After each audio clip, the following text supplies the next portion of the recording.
You sit now in a warmth born of technology. You command comfort with the flick of a switch, the turn of a dial. But as the silent frost of winter grips the modern world, a forgotten echo whispers from the past, a testament to survival against odds that would shatter the contemporary spirit. Before we descend into the primal struggle, tell me, from what haven, from what well-lit corner of your modern world, do you witness this ancient wisdom? Share your place and time in the comments below. This is a journey not into the halls of kings or the clash of crusader armies, but into the humble, mud-bound heart of the medieval age. We seek the crucible of the common man, the unsung hero of history, the peasant. How did they endure the relentless siege of winter, the gnawing hunger, the ever-present shadow of death, when even the air itself seemed to conspire against life? This is a grand narrative woven from frost and fire, from desperate ingenuity and the unbreakable spirit of community. We will unveil the intricate, almost mythological systems that allowed entire civilizations to endure centuries of cold, famine, and unyielding darkness. Prepare to witness the profound resilience etched into the very stones and timbers of a forgotten age, a legacy that still breathes in the forgotten corners of your own modern comfort. Chapter 1. The Architecture of Survival. Hearth, home, and the breath of beasts. The first line of defense against the medieval winter was not a fortress of stone, but the humble peasant house, a living, breathing organism designed by centuries of cold necessity to capture and retain every possible calorie of heat. This dwelling was a masterpiece of thermal engineering, a direct extension of the earth itself, crafted not by architects, but by the relentless wisdom of survival. Imagine the materials, not steel or concrete, but the very essence of the land. Walls were often constructed using wattle and daub, a sophisticated, age-old technique. Woven strips of wood, wattle, provided the skeletal frame, then coated and filled with a thick plaster, daub, made from clay, mud, straw, and sometimes even animal dung. This composite material created incredibly thick, insulative walls that acted as thermal masses, slowly absorbing heat during the day and radiating it back into the room during the long, frigid night. In other regions, particularly where forests were abundant, crug frame houses or simpler timber frame structures, with their massive oak beams, provided the backbone for walls often filled with the same insulating daub. The roof, often a vast, sloping canopy, was a crucial element. Thatch, typically made from bundles of straw, reeds, or heather, was meticulously laid in thick layers. This created thousands of small air pockets, nature's perfect insulation. More than just a rain shed, the thatched roof was a gigantic, breathable blanket, a living skin over the home that trapped warmth and slowly allowed smoke to escape, preserving the wood beneath it. But the true heart of the medieval home, its very soul, was the hearth. Positioned usually in the center of the main room, it was a simple, yet profound, altar of survival.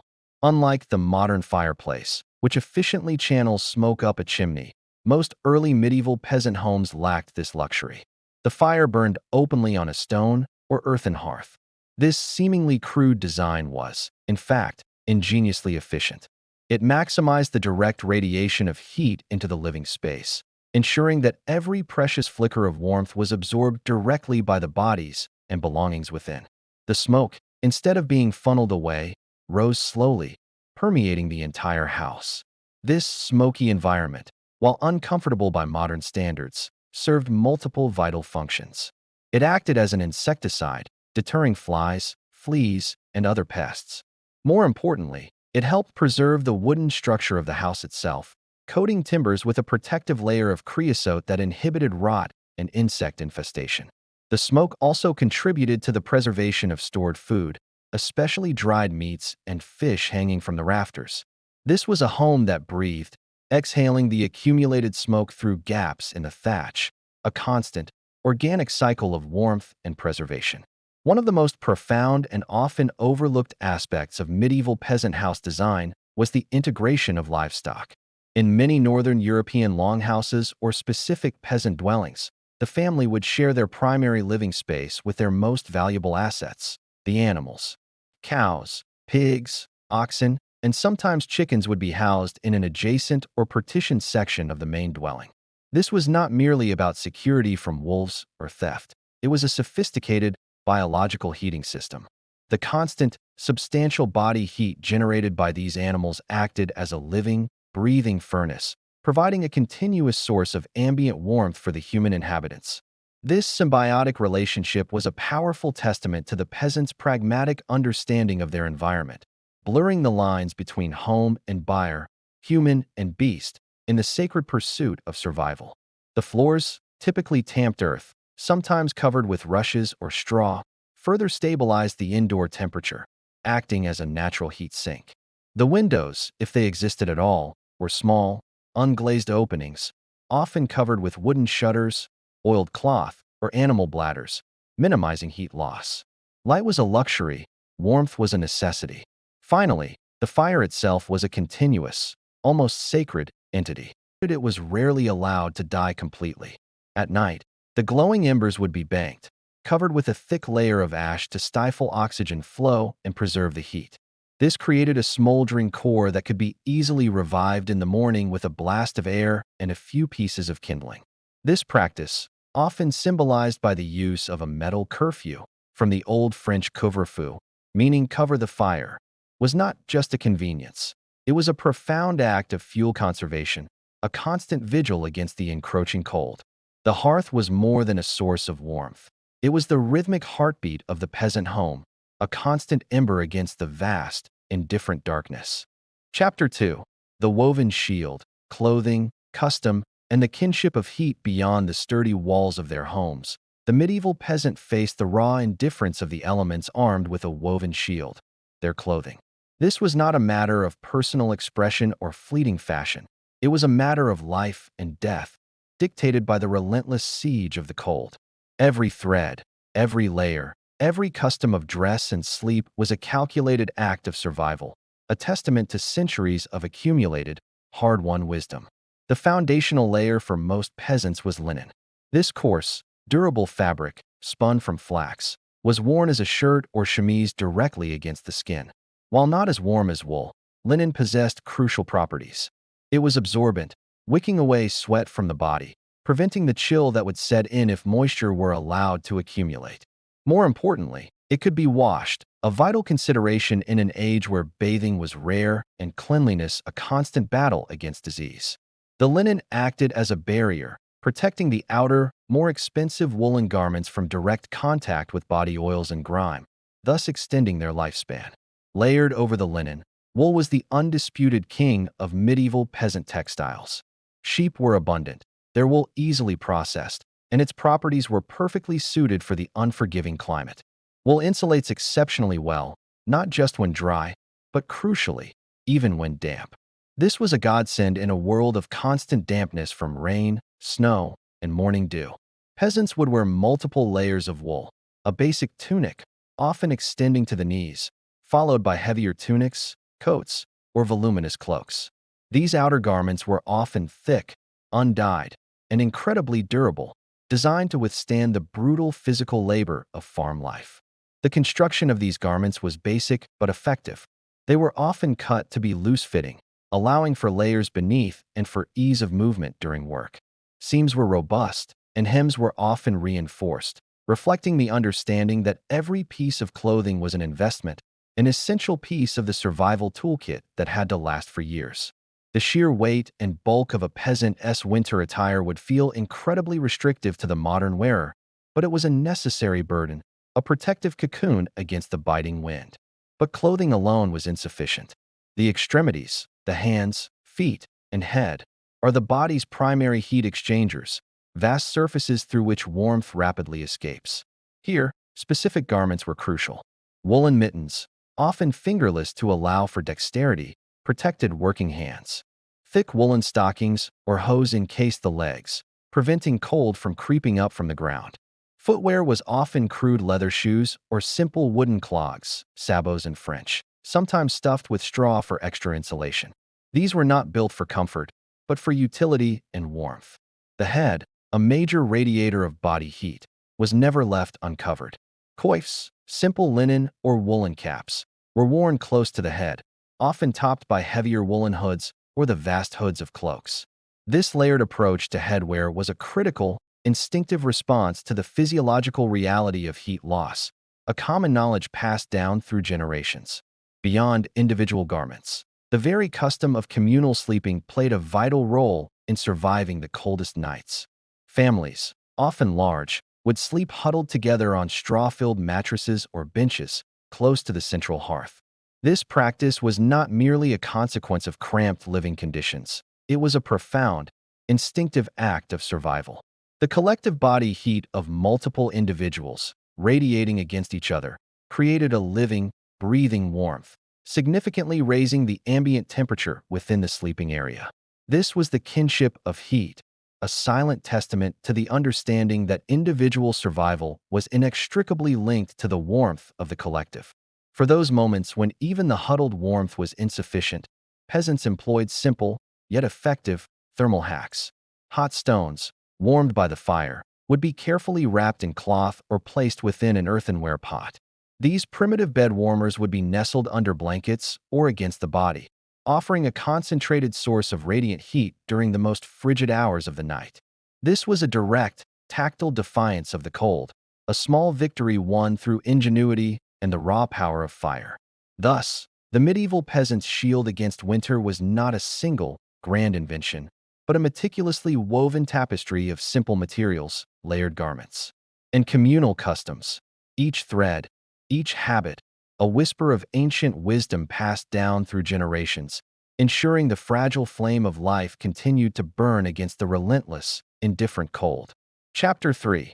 The Winter Harvest, Preservation, Pottage, and the Hungry Season. As the vibrant palette of autumn faded into the stark monochrome of winter, the medieval peasant faced a new battlefield, the winter harvest.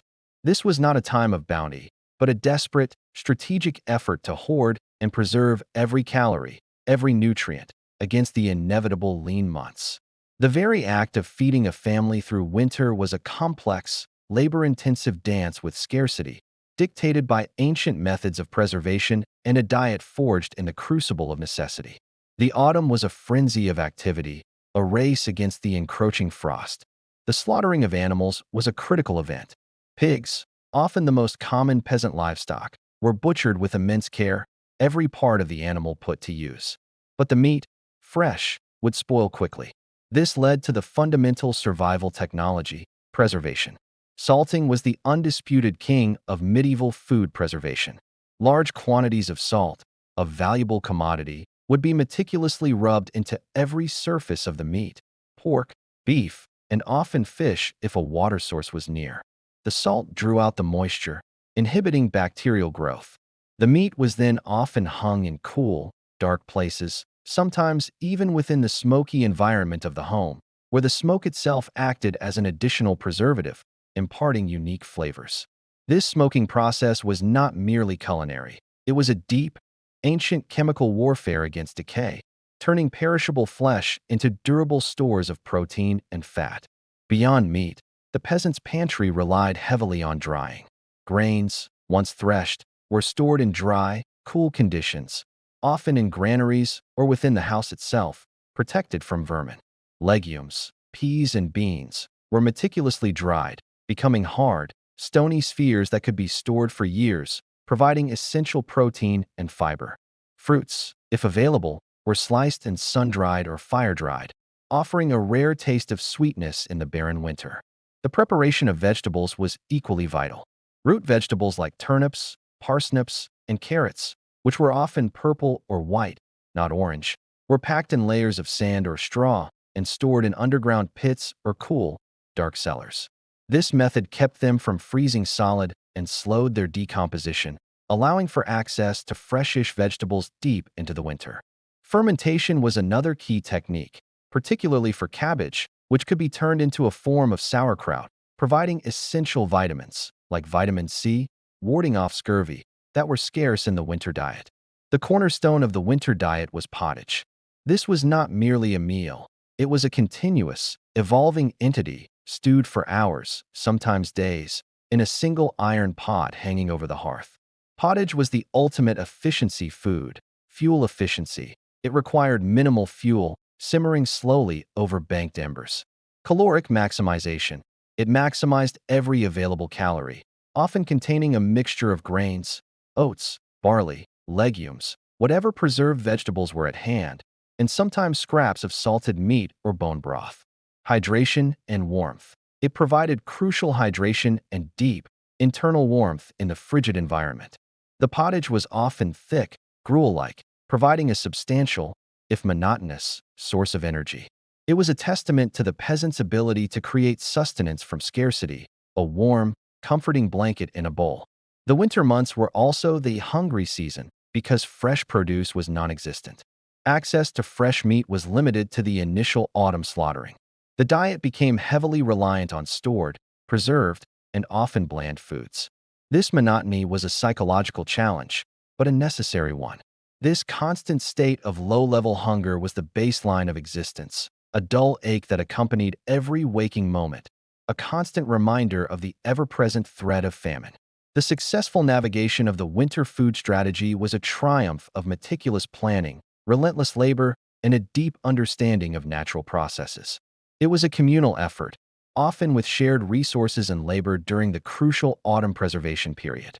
The ability to endure the winter to emerge from its icy grip with enough strength to face the spring planting was not just about physical fortitude. It was a profound act of strategic foresight, a collective victory against the ultimate, most primal enemy, starvation. Chapter 4. The Long Dark. Winter work, community, and the craft of survival. As the sun retreated and the medieval world plunged into the long, unyielding darkness of winter, agricultural rhythms slowed to a glacial pace. Yet, this was no time for idleness. The winter months, far from being a period of rest, transformed into a different kind of battlefield, one fought indoors, by firelight, with skilled hands and an unbreakable spirit of community. This was the season for winter work, a meticulous, relentless crafting of survival that ensured the continuity of life itself. The primary focus shifted from the fields to the domestic sphere, where a myriad of essential tasks unfolded. Textile production was paramount. The wool shorn from sheep in the warmer months now became the raw material for survival.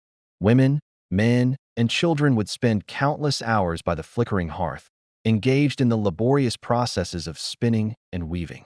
The rhythmic hum of the spinning wheel and the gentle clatter of the loom were the constant soundtrack of winter, transforming raw fleece into thread and thread into the vital cloth needed for new garments, blankets, and repairs. This was not a hobby. It was an industry, producing the woven shields that protected their bodies against the next winter's assault, or providing a small surplus for trade. Beyond textiles, the winter demanded constant maintenance and repair. Wooden tools, worn and broken by months of hard labor in the fields, needed mending or replacing. Peasants would hone rudimentary carpentry skills, carving new handles for hoes, repairing plow parts, or crafting simple furniture. Leather goods, from shoes to harness straps, required mending. This constant cycle of repair was a testament to the scarcity of resources. Nothing was discarded if it could be fixed. Every mend was a small defiance against the entropy of a harsh world. Fuel acquisition, far from being a seasonal task, became a critical winter industry. The forests, though treacherous, were a vital resource. Logging and gathering firewood was a communal effort, often made more efficient by the frozen ground, which allowed heavy logs to be dragged more easily. Peat, where available, was dug and dried. Even dried animal dung was collected and burned, every possible fuel source meticulously gathered and hoarded against the insatiable maw of the hearth. This ceaseless pursuit of fuel underscored the profound energy crisis that defined daily life, a constant battle against the encroaching cold. The threshed grain, harvested in the late summer, also required winter processing. Threshing, the separation of grain from chaff, was often performed indoors in barns or large outbuildings. This provided a necessary, if monotonous, labor, ensuring that the valuable grain could be milled and consumed. But the winter months were not solely about physical labor.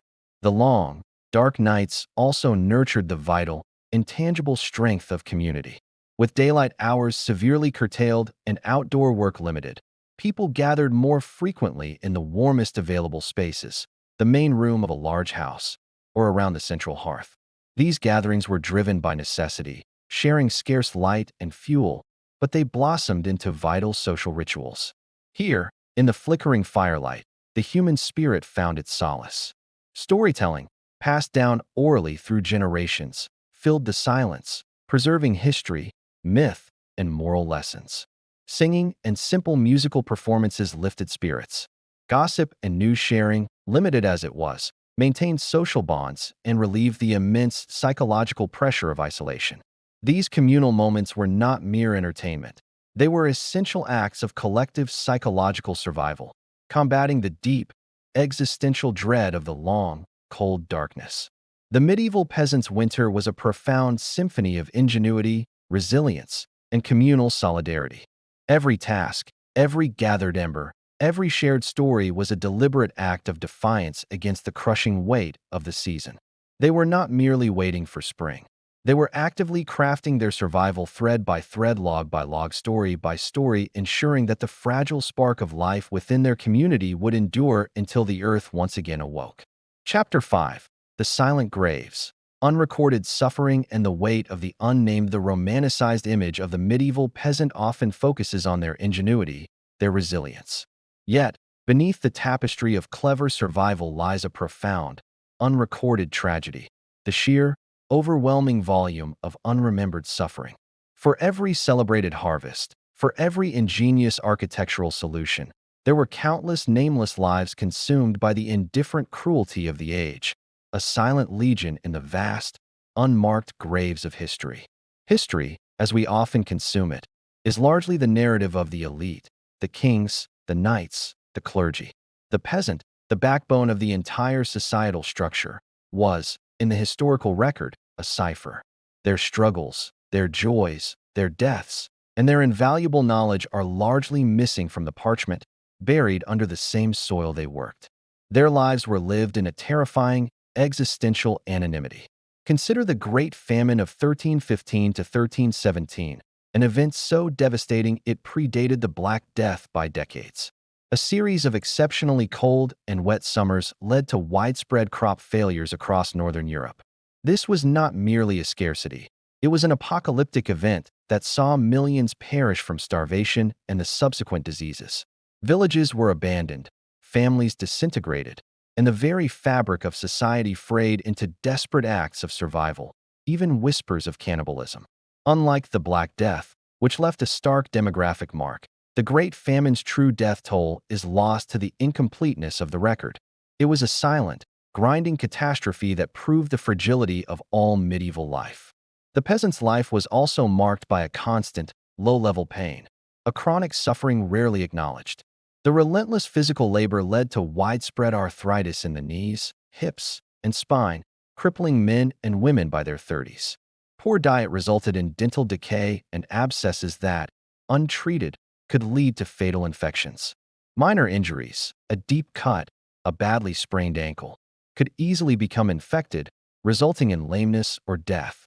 These were not heroic battles. They were the mundane, agonizing attrition of existence, endured in silence and forgotten by history. Furthermore, peasant society, despite its communal strength, was often a hotbed of internal tensions and brutal realities. The village fool, the mentally infirm, or the chronically ill, while sometimes cared for, were also profoundly vulnerable. Their inability to contribute fully to the demanding labor cycle could condemn them to starvation or abandonment, a brutal calculus of survival dictated by the needs of the collective.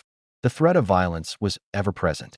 Beyond the official justice of the Lord, peasant communities often suffered from internal feuds, petty thefts escalated to murder, and the random depredations of wandering bandits or returning soldiers.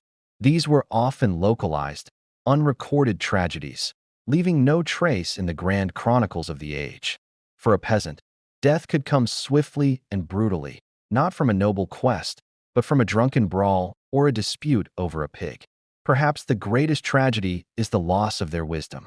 The generations of accumulated knowledge about sustainable agriculture, local plants, weather patterns, and the subtle rhythms of the land were largely oral traditions. When a village was wiped out by famine or plague, not only were lives extinguished, but an entire library of hard-won knowledge, the very essence of their survival, vanished into the earth. The Dark Ages are dark not just because of a lack of written records, but because the vast, unwritten knowledge of the common man was never preserved for posterity. The peasant's grave was often unmarked, a simple mound in the communal churchyard, indistinguishable from hundreds of others. There was no epitaph, no name, no celebration of their struggles. Their lives were lived to ensure the continuity of their lineage and the prosperity of their lord, and their deaths were simply a return to the soil they had toiled. The silent graves of the medieval age are a powerful, sobering testament to the immense, unrecorded suffering upon which the foundations of our modern world were built. Chapter 6. The Echoes of Resilience. What the peasants teach us: we now emerge from the shadow of the medieval peasant struggle, but the cold breath of their world still lingers. The true lesson of their impossible survival is not merely a catalogue of hardships endured, but a profound reflection on the innate capacity of humanity to adapt, to innovate, and to find meaning in the face of absolute, unyielding indifference. The peasant, in their silent endurance, offers us a stone mirror reflecting the forgotten strengths that still echo within the modern self. The first, and perhaps most vital, lesson is the profound power of community and interdependence. The peasant did not survive alone.